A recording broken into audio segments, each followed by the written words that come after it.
Hey, what's up, everybody? Welcome to Indie Comics Review. I am your host, Lorenzo, and this week, or today, I should say, I'm going to do Hit Girl versus Kick-Ass.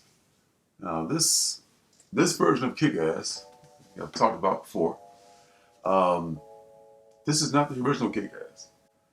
There's like 4 volumes of the original Kick-Ass, and there's 3 of this new Kick-Ass, which is a woman now. So I'm way behind on Kick-Ass. I jumped on the character before the movie came out. So I love the series with the original series with Mark Miller or Mark Millar, however his name is pronounced, and John Romita Jr. That at the time was kind of, I guess, I would say groundbreaking, but kind of new because it was a really violent, over the top kind of a thing. Uh, but it was well done. As I think the movie was. It's the first movie. I only saw the first movie. So I'm a little behind on Kick-Ass. So, that being said, the reason I'm saying this is because if you are, as myself, behind on Kick-Ass, this book is going to be a little challenging for you. It starts with the new Kick-Ass. She's sitting in her underwear in her apartment, and she's preparing to go to the funeral for her brother-in-law, whom apparently she has just murdered. He must have been a bad guy, but she's going through a lot of guilt because of she has killed her sister's husband. And they show her at the funeral, and all the rain and all the sadness and all that, and she's just wallowing in guilt. And later on that night, her guise as Kick-Ass, she's apparently, I don't know if she's involved with these, because almost nothing is explained. There's not even a recap to start this thing. It's like, hey, you've been with us, you know what's going on. If you don't, the hell with you, figure it out. So she apparently is involved with these drug dealers, I guess, or these definitely criminals who are planning to cross her out anyway. And she eventually blows up what looked like maybe one of their headquarters or one of their stash houses, and then moves to one of her storage lockers and picks up a couple of duffel bags full of cash. And she rings her sister's doorbell and leaves the cash on the door, like Santa Claus in the middle of the night. Here's some stacks of money. And on the way back from there, then she runs into her associates, the people who they're going to cross her out, and she has some relationship with, or she's planning to wipe out anyway. Like I said, I don't know much about this character at all, and this book did nothing to explain to me who she is. I don't know if they even mentioned her name. Just maybe her sister, they mentioned her name at the funeral, but I don't know the woman's name, don't know much about her. But she easily handles these thugs. She takes them out in incredible fashion. She must have some ninja background because she's just dodging bullets.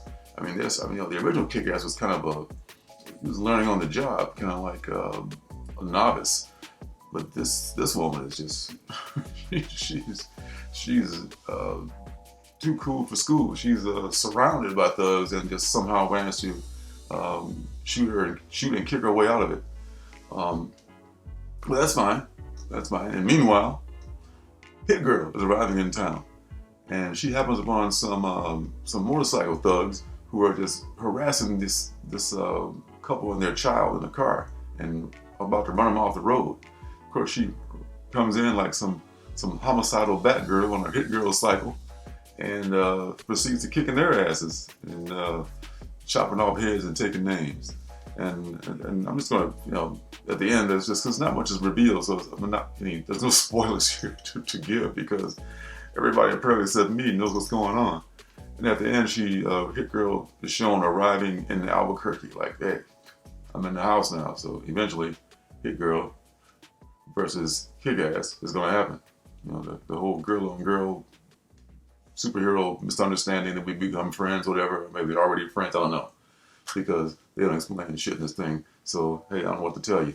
I would love to say that I really like this book because I liked Kick-Ass a lot when it first came out, but this is one of those times where I really cannot I didn't hate the book, but I really can't recommend it. You know, I mean, if you're a Kick-Ass fan, you might like it, but and by Kick-Ass fan, I mean you've been with them from the start and you read every volume and you know what's up right now. But if you're just jumping on like I was, good luck to you. So I cannot recommend this book, even though it's, you know, it's a title that I like. It's no longer drawn by J.R. Jr. and no longer written by Mark Millar. This is by Steve Niles and Marcello Fucine, I think. That's the creative team on this. And the product looks good, but like I said, I don't know what else is going on. So, you know, good luck with that. So, that being said, don't forget to like and subscribe. That's the end of this Indie Comics review. I'll be doing another one this week. I would like to do them 2 in a row now, or two per week. And another one, I kind of have the same feeling. This is not a good week for me for indie comics. Both of these were new; they came out last week. But yeah, this one I cannot recommend. But anyway, I'll be seeing you next time. And thanks for stopping by. And I'll see you in my next video.